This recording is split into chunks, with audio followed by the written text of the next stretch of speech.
Buenas tardes a todos y bienvenidos a nuestra semana Exaipet. Para mí es un honor que nos acompañe cada uno de ustedes. Yo soy Sofía Ampudia y para mí es un honor ser la responsable del área de egresados. Sabemos los retos que enfrentarán en su vida laboral y es por eso que hemos preparado esta semana para que cada uno de los expertos en sus ramas les ayude con conocimiento, aprendizaje e información que estoy segura que será de gran valor para su vida laboral. Para inaugurar este ciclo, nos acompaña nuestro director general, el maestro Francisco Tavera, quien les dirigirá unas palabras. Bienvenido, maestro.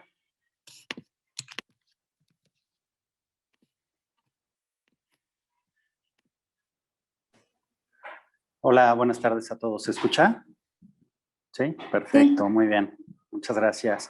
Oigan, pues un gusto saludarlos. Ahora sí que pues estoy viendo que literal hay 99 personas conectadas, lo cual pues es un excelente número para este tipo de actividades que estamos realizando. 100, ya somos 102 y bueno, sigue creciendo el número.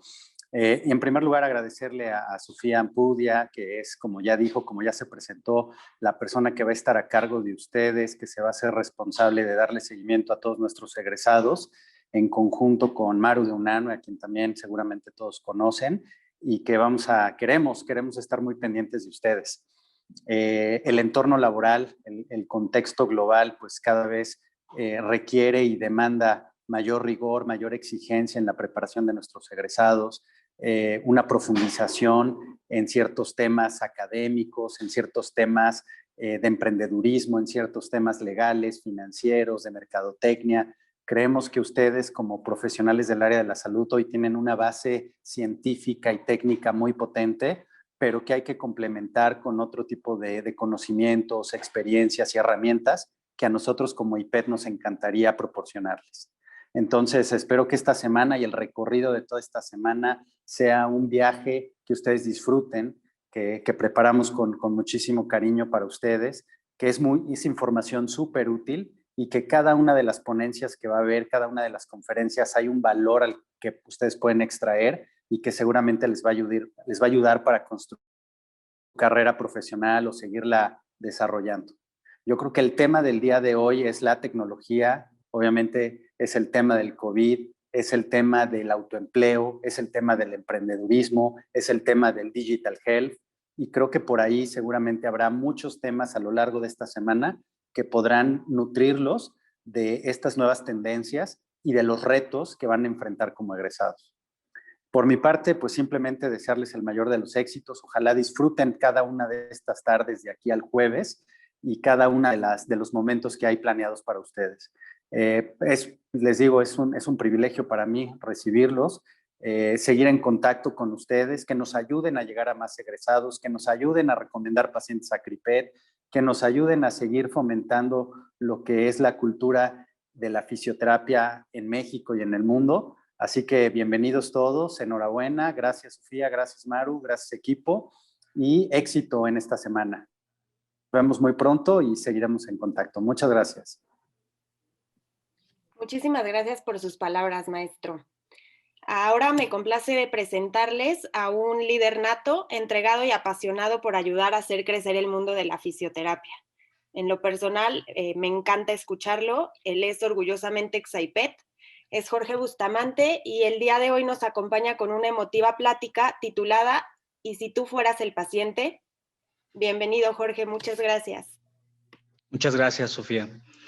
Pues muchas gracias a todos también por estar y por dedicar este tiempo para que podamos estar generando un poco más de construcción y homologación en algunos ideales que nos ayudarán a tener pues una mejor profesión, un mejor ambiente y un mejor ecosistema para ejercer la fisioterapia en nuestro país. También agradecerte, Sofía, y agradecer a IPET, la verdad, por parte de como un exalumno, ¿no? Al final como un personal.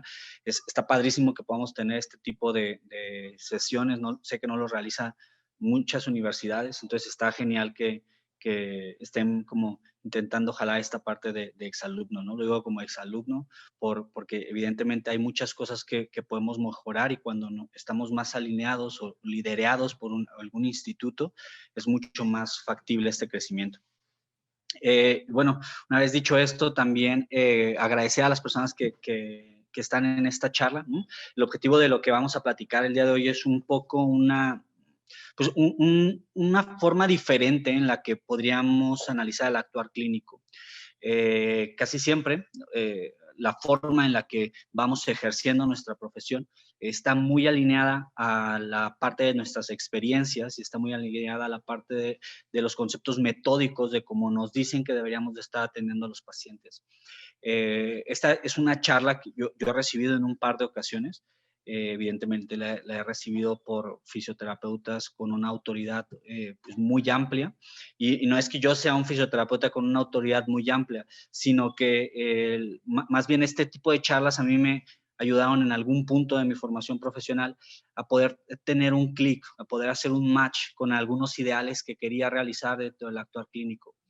Entonces, decidí intentar recopilar parte de esta información, poder juntarla en lo que vamos a estar platicando en los próximos 40 minutos, ¿no? El objetivo es esto, vernos como si nosotros fuéramos a ser los clientes, no tanto como los pacientes, sino como un cliente que de una u otra forma tiene muchas opciones para poder atenderse, para poder recibir un tratamiento de fisioterapia, un servicio de fisioterapia, pero que tenemos el privilegio de que nos haya elegido a nosotros, por alguna circunstancia o por cualquier hecho. Y esto evidentemente nos tiene que dar mucha responsabilidad, nos tiene que dar mucha conciencia, y parte de lo que quisiéramos reflejar en estos 5 puntos que hemos puesto, pues es ello, cómo podríamos generar este curso empático de lo que a nosotros nos gustaría, ¿no? Y a partir de ello también podamos hacer un análisis de lo que quisiéramos dar al poder ofrecer parte de nuestros servicios. Algunas de las preguntas que evidentemente nos pueden llevar a tener más razonamiento sobre lo que estamos realizando son estas, ¿no? Es cómo quisieras que te atendieran. Evidentemente, cada persona quisiera estar atendido por el mejor profesional. Quisiéramos recibir el mejor servicio, la mejor atención, el mejor tratamiento, para lo que sea, ya sea para un servicio de alimentos, ya sea para, no sé, un servicio estético, ya sea para el mantenimiento de alguna máquina, o sea, que tengas en tu clínico, de lo que sea, te gustaría siempre recibir el mejor servicio. Para que podamos idealizar, ¿no?, qué es el mejor servicio, es muy importante también saber cuál es nuestra expectativa de lo que quisiera o entendemos como el mejor servicio. Está mucho tejano esta frase de atiende como quieras que te atiendan, o trata como quieres que te traten. Es algo que sabemos que es ley, es nato, y tiene implicaciones en todos los momentos de nuestra vida. Pero de cara a las cosas específicas o minuciosas de la atención, si hay unos puntos que a veces no realizamos o que a veces no somos tan conscientes, ¿no? Como esta primera parte de cómo queremos ser atendidos, desde un enfoque de calidad o desde un entorno de calidad, y hacia este entorno también un ambiente cálido, muy, muy respetuoso, muy amigable, ¿no? Hay como muchas cosas que evidentemente todos tenemos diferentes y que valdría la pena también que los analicemos. Después, si tú fueras a recibir un servicio, no necesariamente de fisioterapia, piensa en el servicio de la salud que sea. Piensa en que tienes un familiar o una persona, un ser querido al que quieres muchísimo, y lo vas a poner en manos de un profesional. ¿Qué te gustaría, qué cualidades buscarías en este profesional sanitario? ¿Qué condiciones crees que debería de tener?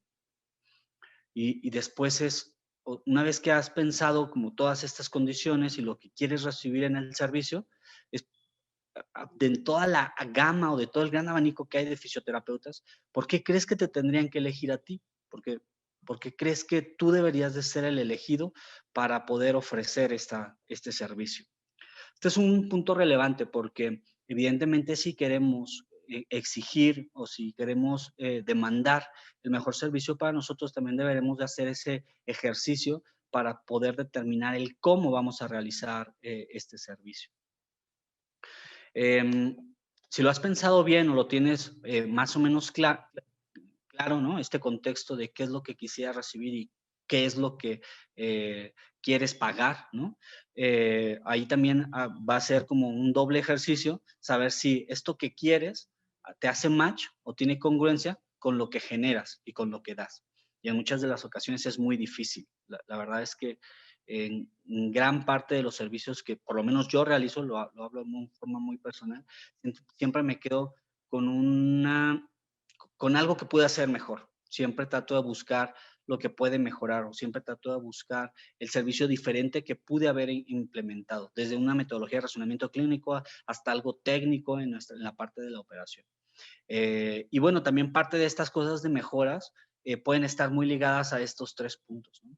Por un lado, al contexto que genero en mi consultorio o el tipo de contexto y ambiente que genero cuando voy a dar una terapia hacia un domicilio.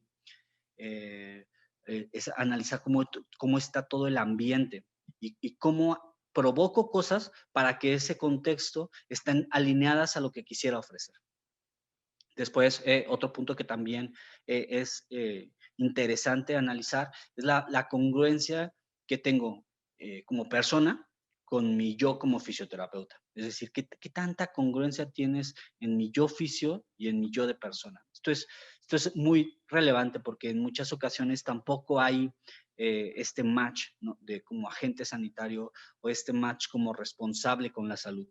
Yo, por ejemplo, les puedo decir que un nivel así grandísimo de incongruencia y de inconsistencia, lo tenía hace unos 5 años, ¿no? Cuando veía pacientes respiratorios, o pacientes que requerían atención respiratoria en alguna unidad de cuidados intensivos, o que los veía de un EPOC, y, y una vez que los veía, los estaba viendo toda la semana, de lunes a viernes, y el fin de semana yo me echaba una buena fiesta y me acababa una cajetilla de cigarros, por así decirlo.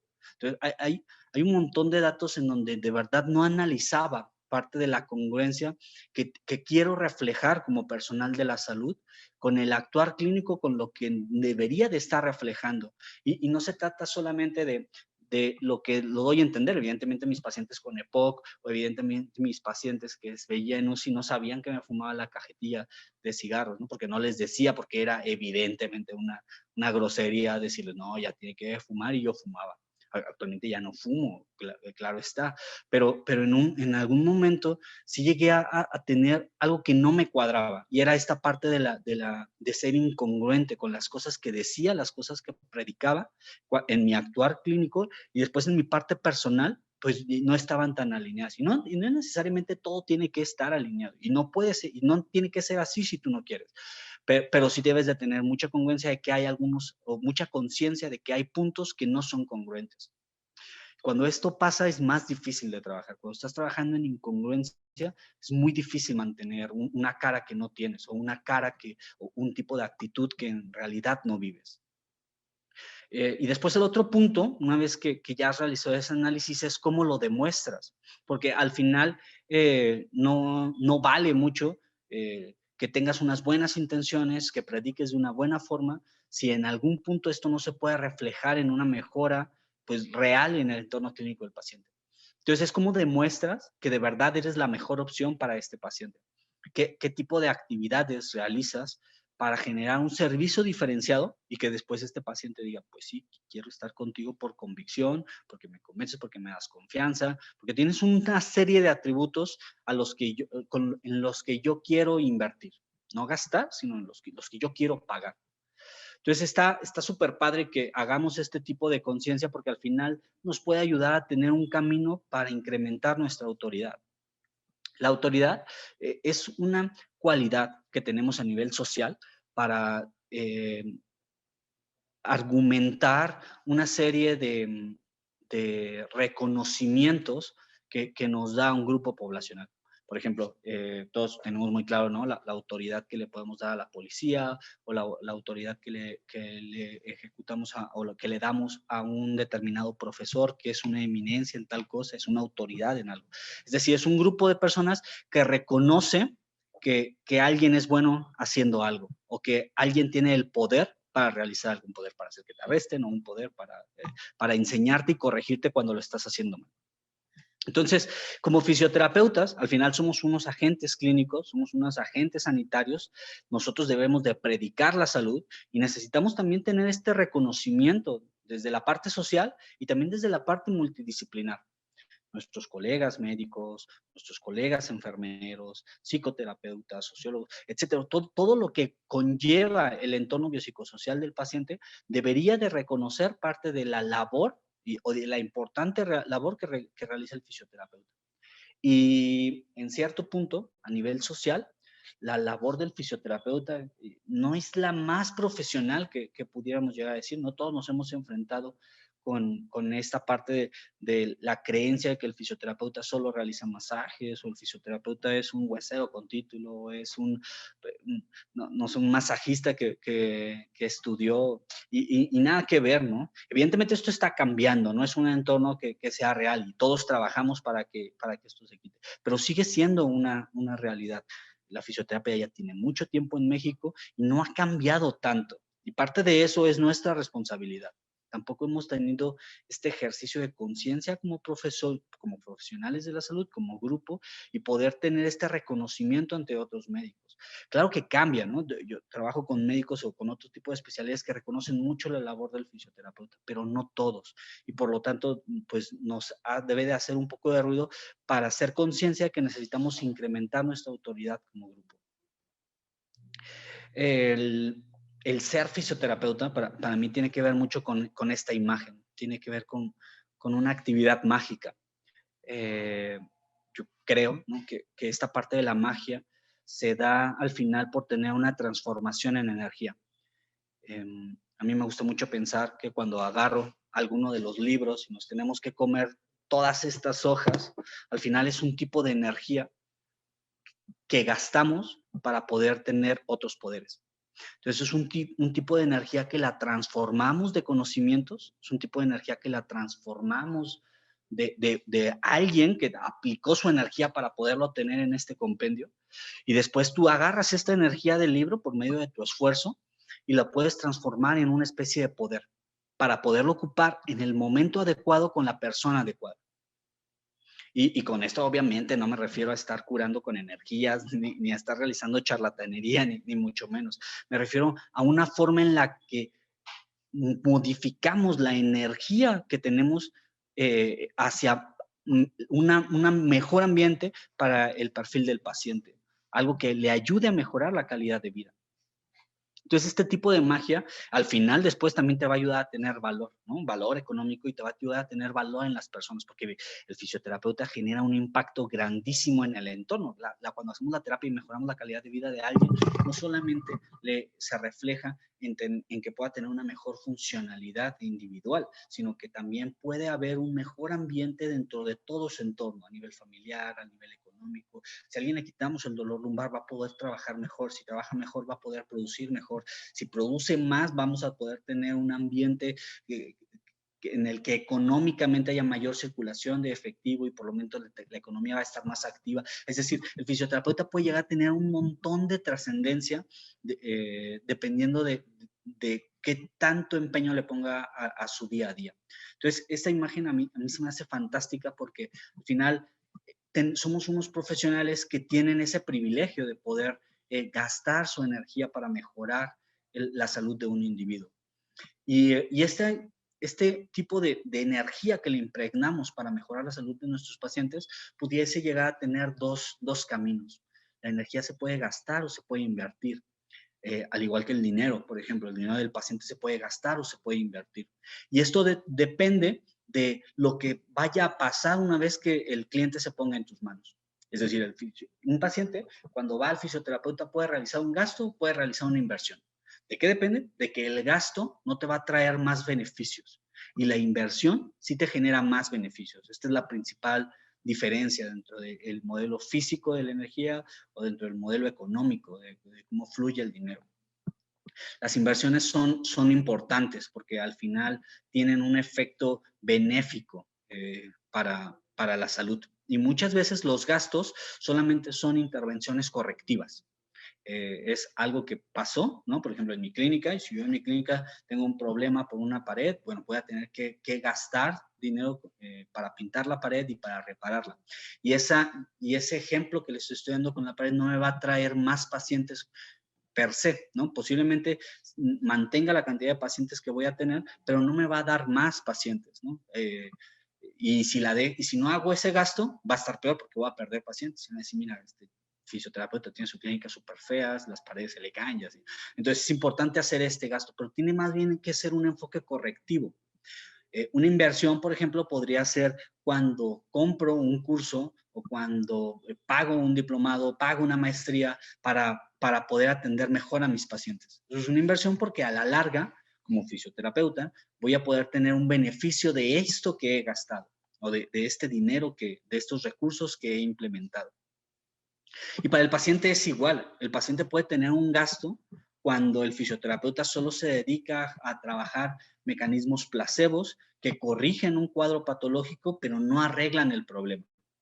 Es decir, cuando vemos a alguien que tiene un dolor en una rodilla, en un cuello, simplemente nos enfocamos en ayudarle a quitar parte del espasmo, mejorar parte de los síntomas y no lo tratamos de aventar a un ambiente o de empujar a un ambiente que mejore su salud musculoesquelética. No lo educamos demostrando la importancia de la hidratación, demostrando la importancia de la realización de ejercicio, por ejemplo, ahora que hablaba de lo del cigarro, hay un montón de bibliografía científica que relaciona el dolor lumbar con el tabaquismo. Y casi esto debe de ponerse sobre la mesa porque si vemos una persona que tenga dolor lumbar y fuma, es decirle, okay, ¿qué quieres hacer? ¿Quieres tener un gasto? ¿Quieres tener una inversión? Y si el paciente quiere tener un gasto, está bien, porque no todos los pacientes quieren mejorar, pero ya no queda de ti, tú lo has puesto sobre la mesa. Entonces, es importante también tener este sentido de conciencia de qué es lo que quisieras ofrecerle a los servicios de tus clientes. Si quieres realizar un tipo de tratamiento que en el paciente se refleje como una inversión o quieres reflejar un tipo de tratamiento que se genere como un gasto y platicarlo así con los pacientes. ¿Qué quieres? ¿Quieres gastar o quieres invertir? Y explicarle cuál es la diferencia. No es que el paciente tiene ese clic de una forma compasiva, de una forma empática, de verdad se convence y te ve como si fueras un asesor de salud y no como esta persona de las que les hablaba que solamente te atiende para quitarte un dolorcito y después ya, ¿no? Por lo tanto, parte de lo que quisiéramos, pues también tener de una forma muy consciente, ¿no? Es la cantidad de valor que generas como persona y la cantidad de valor que generas como fisioterapeuta. Hablábamos ya sobre que el valor tiene que ver con esta parte, como pudiese ser los recursos económicos, ¿no? Tu dinero, es decir, cuánto cobras, pero también el valor tiene que ver con el impacto, con lo que consideras valioso, la satisfacción que tienes por ayudar a las personas. Y los mismos pacientes o los mismos clientes pueden verle valor aparte del trabajo que tú le estás realizando. Y el valor que generamos en el día a día no puede diferenciarse entre la parte personal y entre la parte profesional. Es decir, el que tiene un entorno biopsicosocial donde prevalezca la potencia, prevalezca la compasión, prevalezca un autocuidado a nivel personal, se va a traducir o se puede traducir de una forma muy fácil en que tengas un ambiente profesional también con mucha potencia, con mucha compasión y que pueda estar procurado dentro de este entorno estético, dentro de este entorno homeostático, ¿no? Donde todo esté equilibrado. Es difícil hablar y tratar de convencer a los pacientes de que deben de mejorar su salud emocional, por así decirlo, si nosotros no tenemos una adecuada salud emocional. O es difícil tratar de convencer a los pacientes de que mejoren su salud musculoesquelética si nosotros no tenemos una salud musculoesquelética óptima. Entonces, el valor que tenemos como persona, como fisioterapeuta, no podría estar separado. Víctor Coopers es un autor que ha estado, bueno, tiene muchos libros, tiene muchos videos, es un motivador, es un orador, lo recomiendo muchísimo cada que voy a tocar es parte de este tema, porque creo que lo refleja de una forma muy divertida y muy clara además. Él es un sociólogo, ¿no? Economista, y uno de los aspectos que ha estado como pues trabajando a lo largo de su trayectoria es cómo se pueden dosificar o cómo se pueden incrementar los valores. De hecho, como por su profesión como economista, como un profesional, ¿no? Financiero, ¿no? Se encarga mucho del análisis de los valores, pero también no nada más de los valores económicos, sino también de el valor que se puede llegar a generar a nivel social. Un valor es algo que puede tener mucho reconocimiento y que es muy apreciado por un grupo de personas.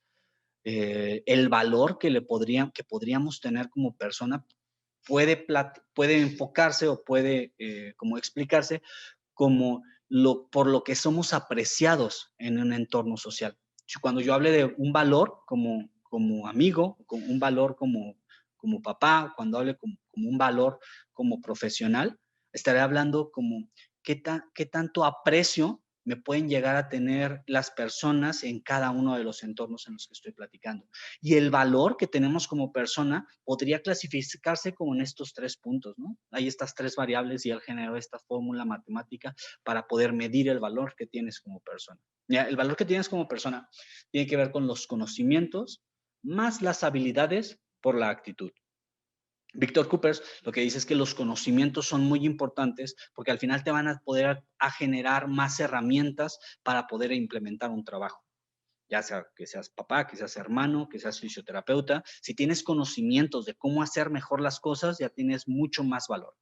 Después son las habilidades. Es qué tan bueno eres para realizar las cosas. No, yo tengo muchos conocimientos en algunos puntos, pero tengo pocas habilidades. Las habilidades no necesariamente tienen que ver con los conocimientos, porque tiene que ver con qué tan bueno eres para realizar un trabajo. Lo padre de estos 2 elementos dentro de la fórmula es que los conocimientos y las habilidades suman, son muy importantes. Pero hay un elemento muy importante en esta ecuación que es la actitud. La diferencia en esta fórmula es que la actitud multiplica. Es decir, la actitud es un factor que puede potenciar los conocimientos y puede potenciar las habilidades. La actitud es la clave para poder tener mayor valor en las personas y poder tener, por lo tanto, mayor aprecio dentro de este mismo entorno. La actitud que podríamos llegar a reflejar como fisioterapeutas se puede traducir como parte de la comunicación que tenemos con nuestros pacientes. Entonces, para que como dentro del entorno clínico podríamos implementar mayor valor en nuestros pacientes, necesitamos asegurarnos que estemos realizando, que tengamos una buena comunicación. La actitud no funcionará si no se comunica de una buena forma. Por más que quiera ayudar, si no lo comunico, si no levanto la mano, si no soy proactivo, si no lo evidencio, la actitud no se refleja al final de cuentas. Entonces, la actitud es algo muy importante para poder emitir la comunicación. Si pudiéramos como generar una sustitución de esta fórmula y pudiéramos hablar de cómo un terapeuta puede tener valor hacia sus pacientes, yo diría que el valor del fisioterapeuta es igual a los conocimientos más los conocimientos más las habilidades por la forma en la que se comunica con ellos, que al final va a ser la misma que la actitud. La actitud es una adecuada comunicación. Y el hecho de que podamos comunicarnos bien con nuestros pacientes va a incrementar el valor que estamos generando ante ellos. La comunicación, a su vez, se puede dividir en dos partes, ¿no? Los investigadores que han estado realizando parte de trabajos neurocientíficos ligados a la forma en la que los seres humanos nos comunicamos, clasifican 2 tipos de variantes. Por un lado, la parte verbal, que es la forma en la que hablamos, lo que decimos, las palabras en el contexto preciso en el que los decimos, y después es la comunicación no verbal. La comunicación no verbal hace referencia al tipo de postura que tenemos, la comunicación no verbal hace referencia a los gestos kinesiológicos que generamos cuando recibimos o emitimos un tipo de información. Pareciera que los estudios neurocientíficos le dan mucho más peso a la parte no verbal que a la parte verbal. Y esto se debe a que nuestro lenguaje, la forma en la que nuestro cerebro puede analizar la información dentro de este entorno social, pues antes no era con las palabras. Entonces estamos predispuestos para que los mecanismos fisiológicos para captar la información de un entorno no sea tanto con la palabra, sino tenga que ser con los hechos, con los movimientos o con las figuras, ¿no? Pensemos en una parte de cavernícolas, o, ¿no? Donde no había un lenguaje, pues al final el cerebro se programó y se creó, se codificó para estar analizando las amenazas, para estar analizando los gustos, la aceptación, por medio de aspectos no asociados a las palabras o no asociados específicamente a los ruidos. Y si es así, el peso que se le da a la comunicación no verbal es altísimo. Se habla hasta de un 70% de peso o de importancia en la parte no verbal. Entonces, ser conscientes de esta información te puede ayudar a tener una mejor comunicación con tus pacientes. Por lo tanto, te puede ayudar a tener una mejor actitud y por lo tanto te puede ayudar a tener más valor. Todos quisiéramos ser super fisioterapeuta, ¿no? Quisiéramos tener tatuado este logo de que somos los mejores fisioterapeutas y somos unos buenos fisioterapeutas y queremos aplicar las mejores técnicas y queremos realizar los mejores tratamientos. Pero la verdad es que el valor que reflejamos dentro de nuestro entorno comienza mucho antes de que toquemos al paciente. El valor que le podemos proyectar va desde la primera impresión. Y aquí sí hay artículos científicos que nos hablan sobre la importancia de una primera impresión.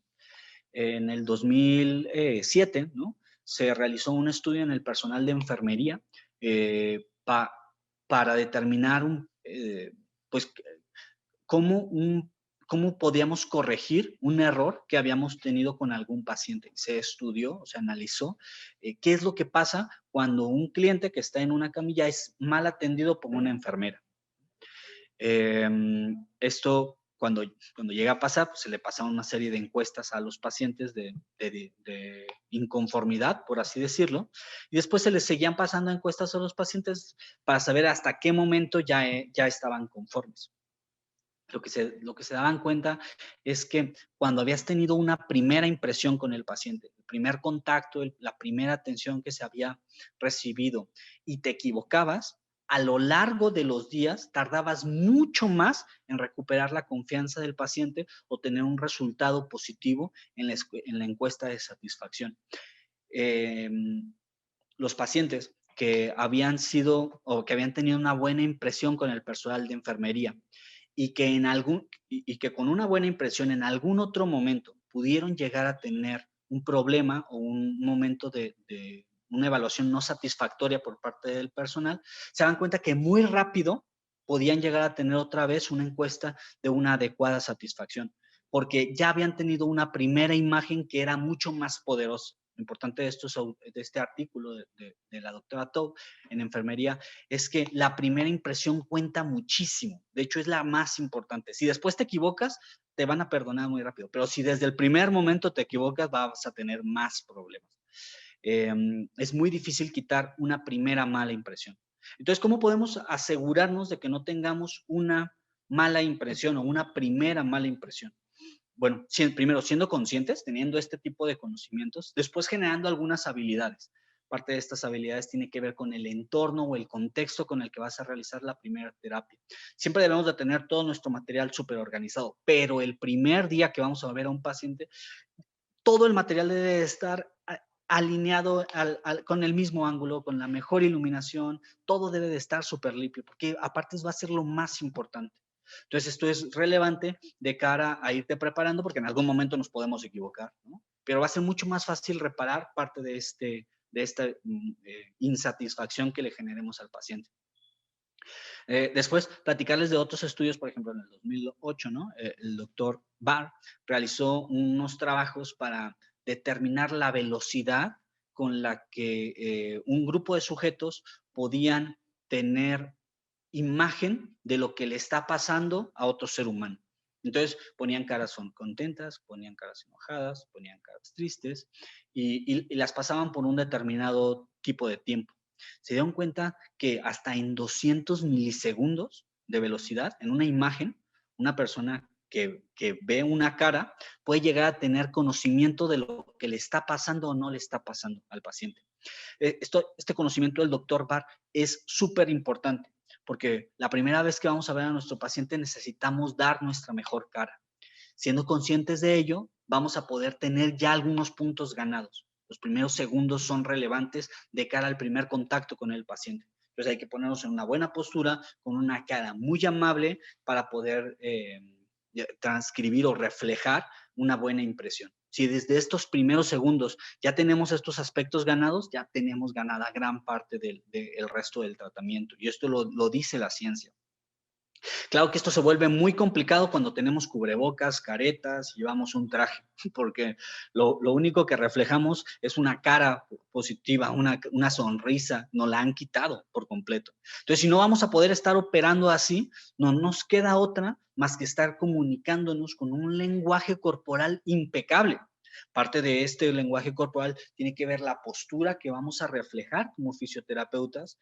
Los cubrebocas llegan a generar un poco de un ruido, ¿no? de emisión un poco tétrico, es como muy, con mucho eco, como si fuéramos una especie de Darth Vader, como si fuéramos un monstruo en algunos contextos, y necesitamos suavizar parte de esta voz. Obviamente no nos vamos a poder quitar el cubrebocas para poder comunicar con nuestros pacientes, pero sí las palabras que vamos a emitir deberían de ser con unos tintes mucho más compasivos.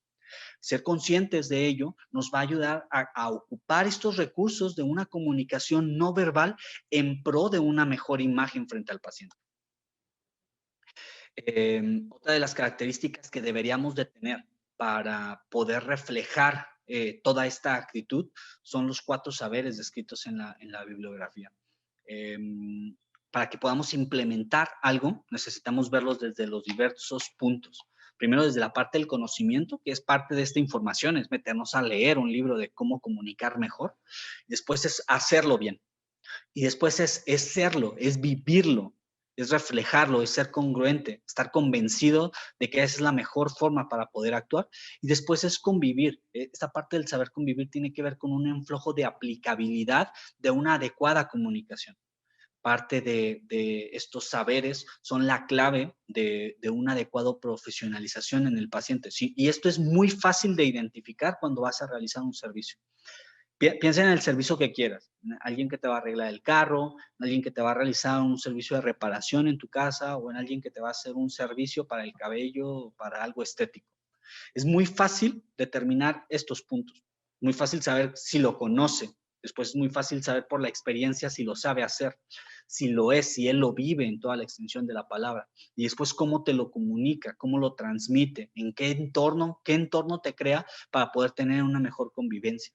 Y así podemos determinar que a la persona a la que le estamos pagando para realizar un servicio es la mejor persona que en este momento podemos conseguir. Considero que el fisioterapeuta tiene unas capacidades brillantes pues para poder mover al mundo, básicamente, para poder tener un impacto a nivel social.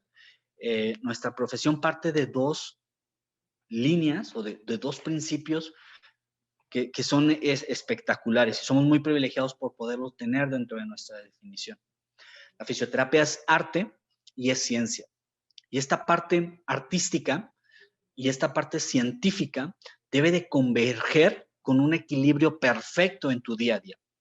Esto es muy interesante cuando se profundiza en el concepto de arte. Fíjate, la palabra arte es una actividad exclusiva de los seres humanos que tiene un objetivo ligado a la estética.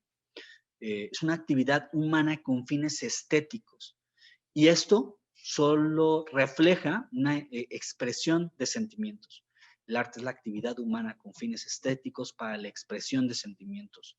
Dentro de nuestra profesión, tenemos la posibilidad de poder manejar nuestros sentimientos para mover nuestras pasiones.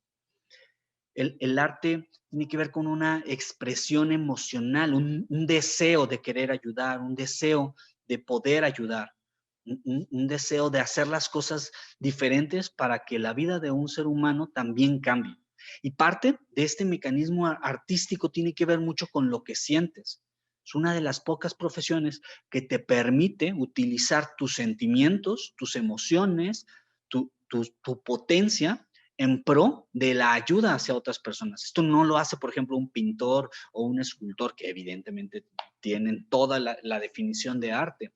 Me refiero a la parte de ayuda, a la que esta parte de trabajo se traduzca, se convierta en una mejora en la calidad de vida de otro ser humano. Es una palabra fantástica. Al final, la parte del arte está también muy ligada a la estética, y lo estética tiene que ver con lo bello, y lo bello dependerá de la percepción de cada persona. Si tú ves bella tu profesión, si tú ves bello el poder ayudar a los pacientes, si tú ves belleza en la metodología que realizas para poder ayudar a las personas, estás haciendo mucho arte. Lo que pasa es que no siempre conocemos este principio y no siempre lo vivimos así, pero vale mucho la pena ser consciente, porque después esto se refleja, y se refleja en actitud, y por lo tanto se reflejará en el valor que le vamos a proyectar al paciente. Y después está la palabra ciencia. La ciencia también es una actividad humana exclusiva para construir conocimientos con una propiedad metodológica. La parte característica de la ciencia es que tiene un método, y que a partir de este método se pueden trabajar réplica y por lo tanto comprobación. Y sabemos que lo real, es concreto, es objetivo, es ciencia. Y nuestra profesión tiene mucha ciencia atrás que la está respaldando, en los últimos años más. Y es importante también estar apegados a estos principios estrictos, a estos principios científicos, porque la ciencia es la que te va a dar conocimientos, y en muchas de las veces te va a poder perfeccionar habilidades. La ciencia no te va a poder mejorar la actitud. Eso tiene que ver con una parte de tus conocimientos. Eso tiene que ver con una parte de tus sentimientos, con una parte de tus emociones. Y la ciencia te va a sumar a la parte de tus conocimientos. Entonces, esta convergencia, al final, es lo que te va a ayudar a que en verdad vivas tu profesión. No, recordemos siempre esto, colegas. La fisioterapia es arte, donde expresamos nuestra pasión, donde expresamos lo que para nosotros es hermoso, para lo que nosotros es bello, y esencia, asociada a un estricto metodología, un estricto marco metodológico que nos dice qué es lo real, qué es lo objetivo y qué es lo mejor. Si quisiéramos llegar a poder tener como en balance todo esto que hemos estado hablando con lo que quisiéramos recibir por parte de un paciente, es indispensable que analicemos a ambos componentes. Por un lado, al fisioterapeuta que quisieras ver, y después al paciente que recibes. Bajo este entendido, es muy relevante analizar cuáles son nuestros atributos y cuáles son los atributos del paciente, porque no con todos los pacientes vamos a poder trabajar esto. No todos los pacientes van a ver belleza en nuestro trabajo, y no todos los pacientes evidentemente van a querer mejorar. No todos van a querer realizar una inversión en su salud. Muchos solo quieren realizar un gasto, y está bien. Esto está bien, solo ser conscientes de ello. Los atributos que podrías llegar a analizar dentro del entorno clínico, pues son tus conocimientos, son las habilidades, la actitud que reflejas, y después cómo puedes tener una implementación de estas habilidades artísticas y de estas habilidades científicas. Y por otro lado, también como pacientes, desde un punto de vista más del que paga el servicio, es muy importante analizar cuáles son las necesidades de ese paciente, porque no todos necesitan lo mismo y no todos quieren lo mismo. Las necesidades tienen que ver mucho con lo que percibes que es indispensable. Y para muchas personas, el ser responsable de su salud no es lo indispensable, no es una necesidad. Y vale mucho la pena, porque hay que intentar convencerlo de ello, pero pues no con todos vamos a poder. Después, pensar cuáles son las creencias. De hecho, gran parte de que una persona no se responsabilice de su salud es porque es por parte de sus creencias. Al final hay una serie de miedos o de circunstancias que provocan que el propio individuo no quiera estar mejor, no quiera algo diferente. Hay que determinar la actitud del paciente. No todas las actitudes que trabajan nuestros pacientes son las ideales para poder prescribir un plan de fisioterapia. Y cuando esto no pasa, hay que intentar motivar y hay que generar aspectos de cambio, pero no siempre se puede conseguir. Hay que analizar las condiciones sociológicas y evidentemente las condiciones biológicas, pero para esto ya se ha estudiado mucho, ya hemos pasado toda la carrera y demás aspectos, ¿no? Al final, uno de los elementos que pueden ayudar a tener, pues, un mecanismo efectivo para promover la salud es que podamos hacer una convergencia entre los atributos del paciente y mis atributos como fisioterapeuta. Si en estos hay un match, hay algo que se vincule, vamos a mantener mucha motivación. Y esta motivación va a venir por parte del paciente para realizar la terapia y también una motivación por parte del personal clínico para realizar la terapia. Que no todas las terapias las hacemos igual de motivados. Evidentemente, hay pacientes con los que vamos menos motivados a hacer que mejoren. Por algunas circunstancias, puede ser su actitud, puede ser el entorno, puede ser las dificultades, puede ser miedo del propio fisioterapeuta por no tener todos los conocimientos o todas las habilidades para poderlo implementar, pero al final siempre va a haber algún punto que puede ayudar a tener mayor motivación y es importante conocerlo y hacer análisis de esto. La motivación jugará un papel clave para asegurar que el paciente mejore y para asegurar que las cosas que realices con el entorno clínico hagan que el paciente mejore. La motivación al final tiene que ver con esto del motor, que es lo que te mueve. Y para que podamos tener esto claro, es muy indispensable que podamos generar baby steps. Son una serie de pasos muy concretos, claros, precisos, donde el paciente tenga claro qué es lo que necesita hacer para mejorar. El fisioterapeuta es bueno marcándolos, ¿eh? Para la semana 2, los protocolos nos dicen que vas a tener esta condición biológica y para que eso pase tienes que hacer A, B y C. Y tú lo debes de saber porque así responsabilizas al paciente de ello. Evidentemente, si tú vas a pagar el servicio, también quisieras tener toda la información necesaria de lo que tienes que hacer para poder cumplir esta meta, pero no dando la meta final, que es obtener el plan completo de rehabilitación o el objetivo personal del paciente, sino dividiendo estas metas en pequeños escalones que permitan tener al paciente enganchado. Una vez que lo cumpla, el paciente va a decir, ok, ¿cuál es el siguiente paso? Y el hecho de que se lo vayas platicando y le digas, mira, toda esta es la escalera que vas a tener que cursar para conseguir tu plan, tu objetivo, es muy valioso. No todos los fisioterapeutas lo realizan, no todo el personal clínico lo realiza y el que lo realiza hace un papel diferenciado. Después es determinar las expectativas, porque como te decía, no todos los pacientes quieren subir todos los escalones y hay que negociarlo. Después es la confianza. La confianza tiene que ver con lo que reflejas y esto se trabaja día a día. La confianza al final no es otra cosa más que un mecanismo de congruencia.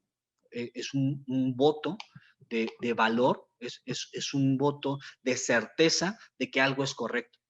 El fisioterapeuta, por lo tanto, si va a promover salud, si va a generar va a hacer que su trabajo sea una inversión para que el paciente vea beneficios, necesita ser muy congruente para que pueda mantener esta confianza. Es difícil, de verdad, realizar un tratamiento respiratorio si tú fumas. O es difícil decirle al paciente que baje de peso, que haga ejercicio, si tú no lo predicas. Al final, parte de los tips, ¿no? que podríamos realizar a modo de cierre para que puedas tener un mejor análisis de qué es lo que podrías esperar si tú fueras el paciente, tendrían que ver con estos puntos. Primero, sé el ejemplo. El fisioterapeuta debe ser un asesor de salud.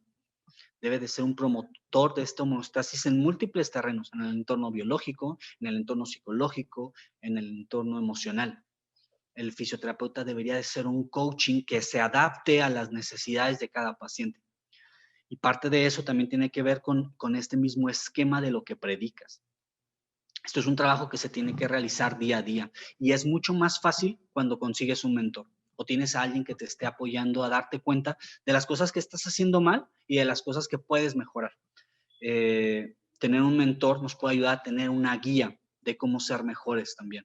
Lo que te podría también asegurar por parte de mi experiencia es que un fisioterapeuta que tiene una buena mentoría tiene un crecimiento exponencial a un fisioterapeuta que no tiene una adecuada mentoría.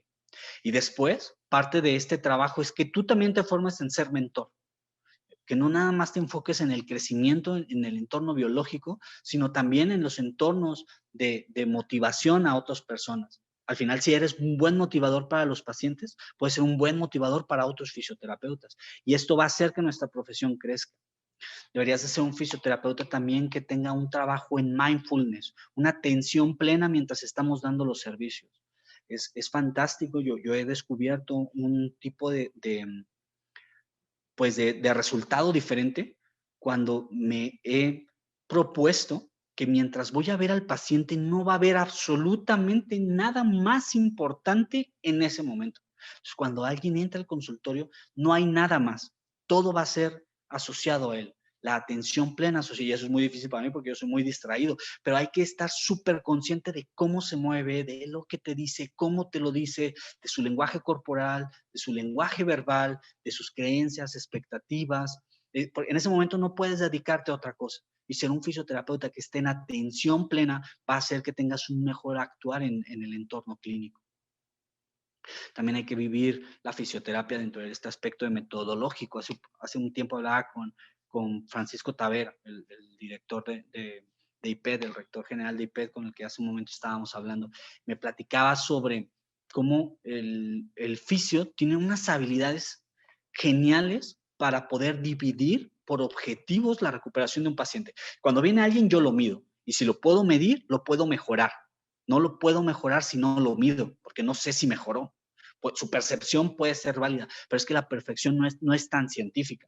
Entonces es muy importante que lo mida y a partir de esta medición plantearé objetivos y estos objetivos van a ir sumando a tener un resultado final. Y esto también lo podemos realizar en nuestro día a día. El fisioterapeuta es un profesional que al final ha sido formado para que estudie algo, lo analice, genere un plan y consiga resultados.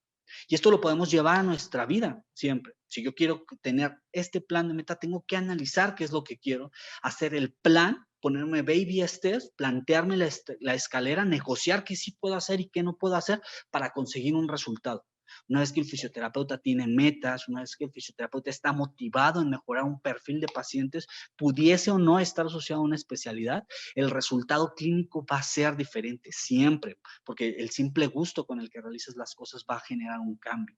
Y el último punto que podría recomendarte es la realización de recompensas. Asegurémonos que nuestros pacientes tengan un autorregalo una vez que han llegado a la fase final de la escalera.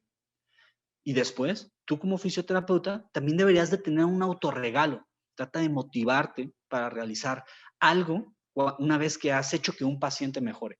Cuando esto pasa, el sentido de satisfacción cada vez es mayor, ¿no? Regálate lo que te gusta comer, regálate una experiencia, regálate el viaje, regálate lo que sea, pero predispuesto a tu desempeño en el actuar clínico.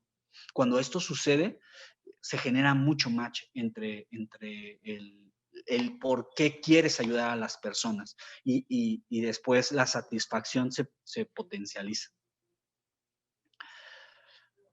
Muy bien, pues estos son como los puntos que consideramos, ¿no?, relevantes y que en esta parte del actuar del entorno clínico. Espero que les haya gustado la participación. No sé si haya espacio para alguna pregunta o algo, Sofía. Muchas gracias, Jorge. Pues estamos en tiempo, pero podemos abrir el espacio para un par de preguntas si es que alguien tiene por ahí alguna. Puede levantar su mano, puede escribirle en el chat y yo con gusto se la paso a Jorge.